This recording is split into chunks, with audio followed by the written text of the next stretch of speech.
Alright guys, back here with Halloween Havoc. I just wanted to finish this off here. Gonna keep going here, and there's gonna be a series of videos, and yeah. So, Halloween Havoc, #1 contendership for the Cruiserweight title. Disco, like the discussion was that he had lost enough weight to be like classified as a cruiserweight. So, in that idea, he's stuck competing for the cruiserweight title, and plus this is just a way to do that. So, Disco goes over Lash LaRue. Lash LaRue never did anything for me. I don't really remember a great Lash LaRue moment or anything. Disco at least was an interesting character, and I needed... Wrestling does have those guys, and Disco's going to go over here. He's never going to get the Cruiserweight belt back, by the way. Harlem Heat. This is the tag title match. Don't know why it wasn't listed there. Harlem Heat in a triple threat match with Konnan and Kidman versus the First Family with Brian Knobbs and Hugh Morrus versus Prairie Sat and Dean Malenko. The reason for this match is Ray got hurt, thus vacating the #1 contendership spot, but the belts had to be defended, so we got a four-way. So the top three teams came in, and Konnan and Kidman would have had to win a match on Thunder to get this into this match. So they would have been given an opportunity. Otherwise, it would have been triple threat. So yeah, and the Harlem Heat win. Weird. Berlyn versus with the Wall takes on Juventud Guerrera. It says Eddie wins. I don't know why it says Eddie wins. Berlyn wins. Then we have the TV title. Now this is a match that did happen. It was Rick Steiner versus Chris Benoit. Rick Steiner won.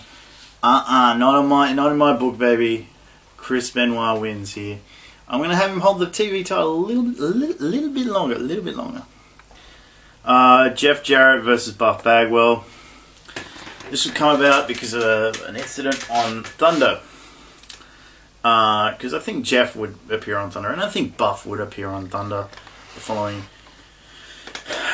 week. And what would they would get into an argument over who is the next face of WCW, and who is the real chosen one. Because Buff would say, "Hey, I've talked to the powers that be. They seem really happy with me. They see a lot of potential in me. So, in my opinion, I'm the chosen one." Jeff would win this because, yeah, Jeff is the real chosen one, and Buff isn't. Then we have a triple threat match. Now, DDP hasn't been appearing much. I was watching a show in 2000 where it said he was having back problems. I can't remember. I can't remember whether that was just because they was promoting Ready to Rumble or he was actually having back problems. But here we go. The reason, but I think he did appear on the show. And Luger did appear on the show, and Ric Flair could have appeared on the show. So during this time also, Russo wanted Hogan and Flair off of TV temporarily. He was going to bring them back, repackage them or whatever. And in my opinion, yeah, Hogan getting him off TV is always a good idea. Especially at this time, he was kind of... It wasn't the Hogan of old, and especially after the whole Sting thing, I could see why he would want them off TV. But Rick, I think I could keep him on TV, but have him in a role already created here. And Ric Flair versus DDP and Lex Luger. So during this match, Lex throws Rick into a corner post, and for the rest of the match, he's holding his shoulder, and then he's going to be chopping. He's just going to be chopping people with the other hand or whatever, and whenever he hits his shoulder, he's like and he loses because right after he DDP hits him with a diamond cutter. 1, 2, 3. That's it. And plus this, I think, would cover that whole angle with Kimberly as well. Goldberg versus Sid. I have... That's for the US title. Goldberg wins, but by countout. And that's because he spears... the referee is up to 7. He hits the spear. Goldberg gets into the ring, and Sid's out there. He's been speared into the steps or the railings on the outside or something. He's hurt, and he's crawling back. But he's up on the apron. And it's a 9, then it's 10, and Sid's pissed, but he's hurt at the same time. He's still on the spear, because I think if Goldberg hits, from what I've heard about Goldberg spears, they were pretty close to legit. Alright, so we're going into this match between Bret and Sting. So originally it was going to be Hogan and Sting, but Hogan got hurt, and during the lead up to this, the Nitro and the Thunder after. I didn't mention this in my other stuff. Mike Tenay is promoting that after Halloween Havoc, they're going to show a series of interviews that Mike Tenay conducted with Hulk Hogan on the lead up to Halloween Havoc. During these interviews, he says Hogan talked a lot about Bret. And he references that during the Thunder or the Nitro, where he was brought in a bit, and I think his best roles were when he sits down and does interviews with wrestlers, because he has a massive knowledge of wrestling. He is literally probably a professor of pro wrestling. Also, in the lead up to this match, Bret has talked a bit about Owen's death and how he's never going to get another chance to wrestle his brother, because they always had great chemistry together as well.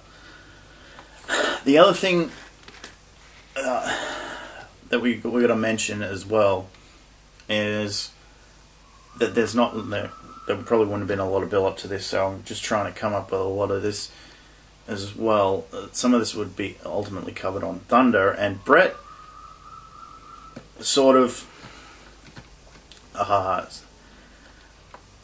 says in an interview that is conducted with Mike today as well. This would be an interview that would probably air on the Thunder before. Is he would say, you were the second person in line for this match, because you asked for a match with the winner of the Fall Brawl match, but you weren't going to get it until after the Hulk Hogan thing, until after Hulk had his rematch.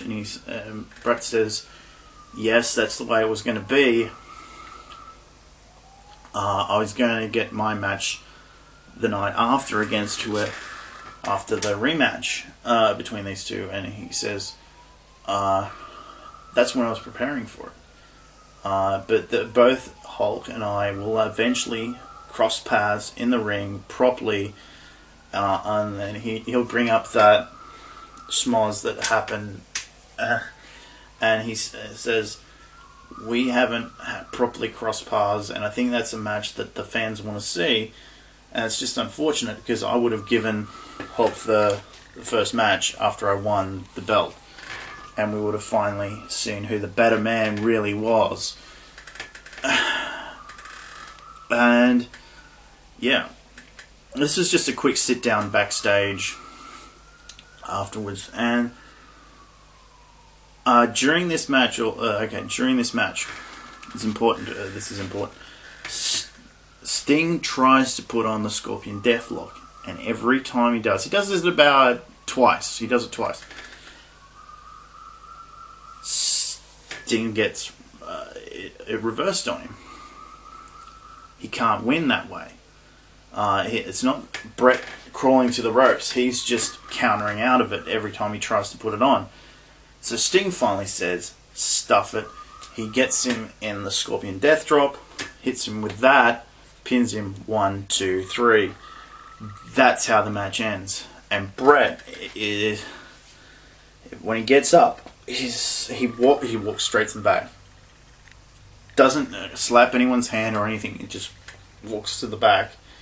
He is selling. I prefer it when guys sell something. He's selling the back of his head or something. It's better when you do that. And yeah, we go into the next show, the following Nitro, because we do have time to cover this. We set off with a match. Lash, LaRue, Billy Kidman, and Berlyn. Billy for the Cruiserweight title. Billy Kidman wins. He wins the Cruiserweight title. I know Berlyn only had the belt for a short amount of time, but I prefer the belt being on Kidman going forward here, and there's a reason for that. Ric Flair comes out, and he announces that the powers that be have appointed him the new commissioner, and he immediately announces a rematch between Sting and Bret Hart with Roddy Pipper. Who will be a special guest referee for this big match. Now, he comes out with Bret Piper by his side, and Bret, from here on out, I don't think I've got it here. Him here. Oh, okay, no, there's some, I was originally playing something else, but yeah.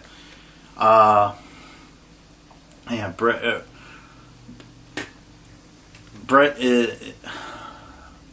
this is where we start here in those Hogan interviews. He talks about his career leading up to this as well. During the show, he's sitting down. He's got his knee in a cast, or his leg in a cast, or he's wearing a knee brace or something. You can see that.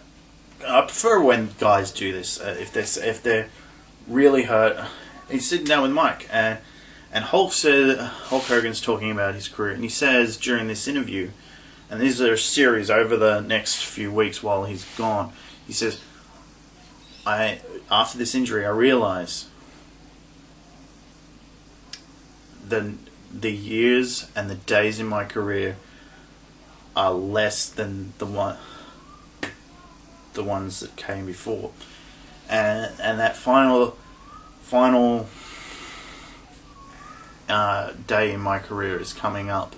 My retirement is getting closer and closer, and it's and he says it's sad. I really thought I would have more time, but before I go out, I want to win the WCW title one more time, because I think I can.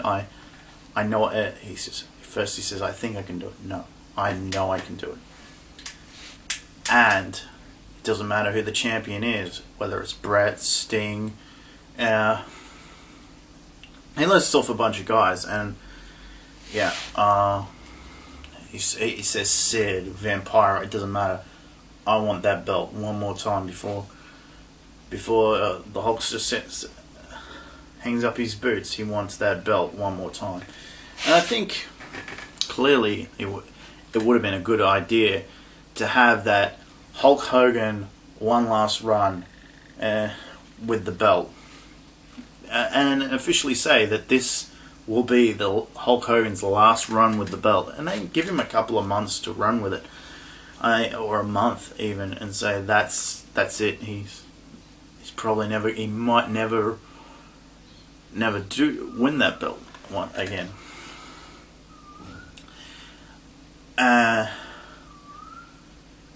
And there's also an interview with Bret heading into the main event, which would be a rematch from the previous week. Bret Hart and Goldberg teaming up to face Sting and Lex. So also, Chris Benoit takes on Brian Knobbs. The team. Brian Knobbs challenges him for the TV title. Chris Benoit wins. Makes him tap. It's the crippler crossface. He's tapping. US title, Sid versus Kurt Hennig. We show footage from the previous night that Sid lost the match, but he still got the belt because he lost the count and a countout. Sid comes back. He's a monster. He beats Kurt Hennig, and Kurt is just like, damn it.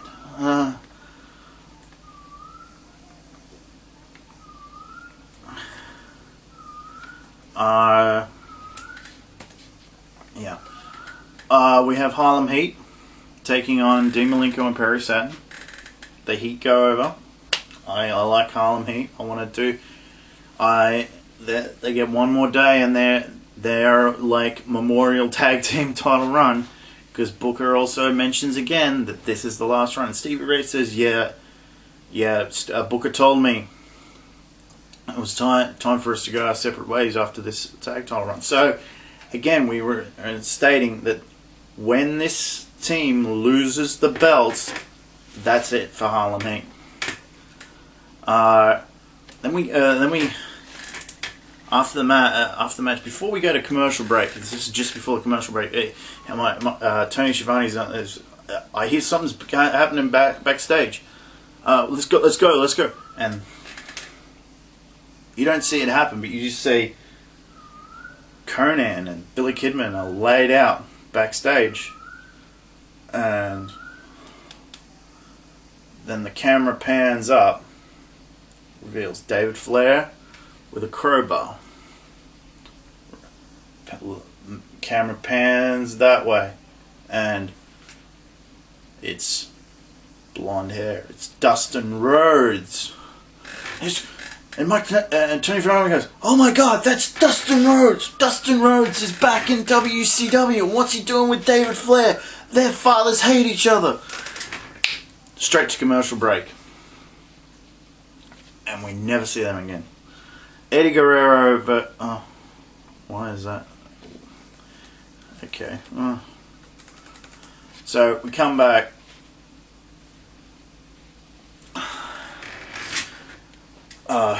Sorry, just go change this on the fly. Eddie Guerrero is taking on La Parka. Eddie wins. And after the match, he's like, I gotta go check on my familia, because he sees the replay while he's in the ring, but he can't go back until afterwards.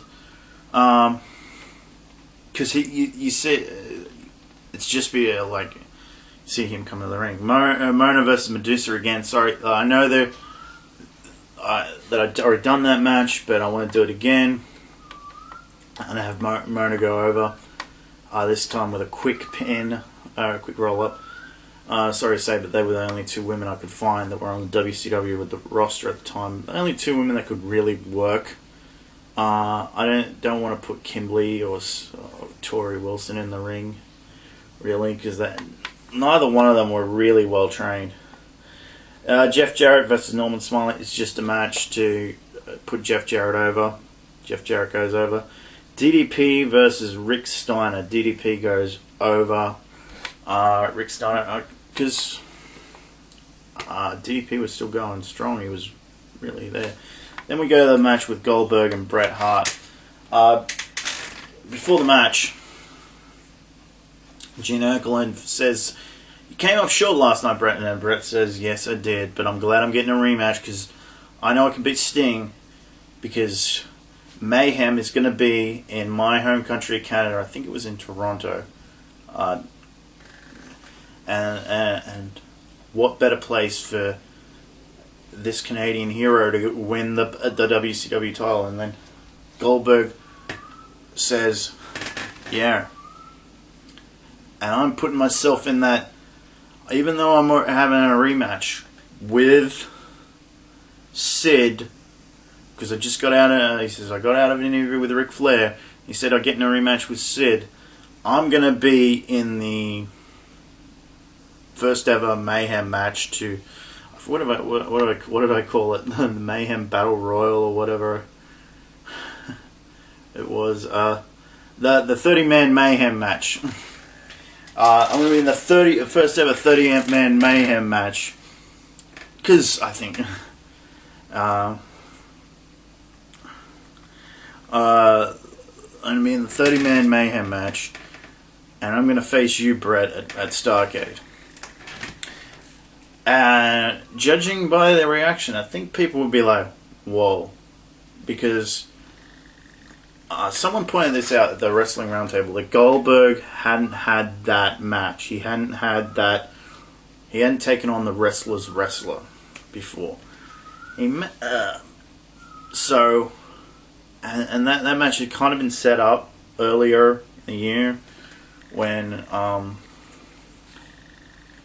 speared him. So he might even say no steel plate's gonna save you in that match, Bret.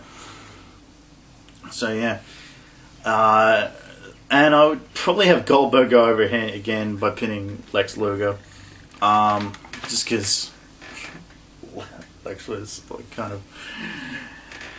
Yeah, and Sting would get some heat back by beating Bret up with a baseball bat and that, and yeah.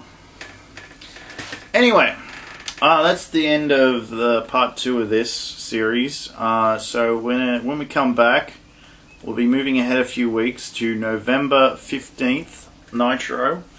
That will lead into Mayhem, because, yeah, there's going to be some interesting stuff here. Alright, be right back, guys.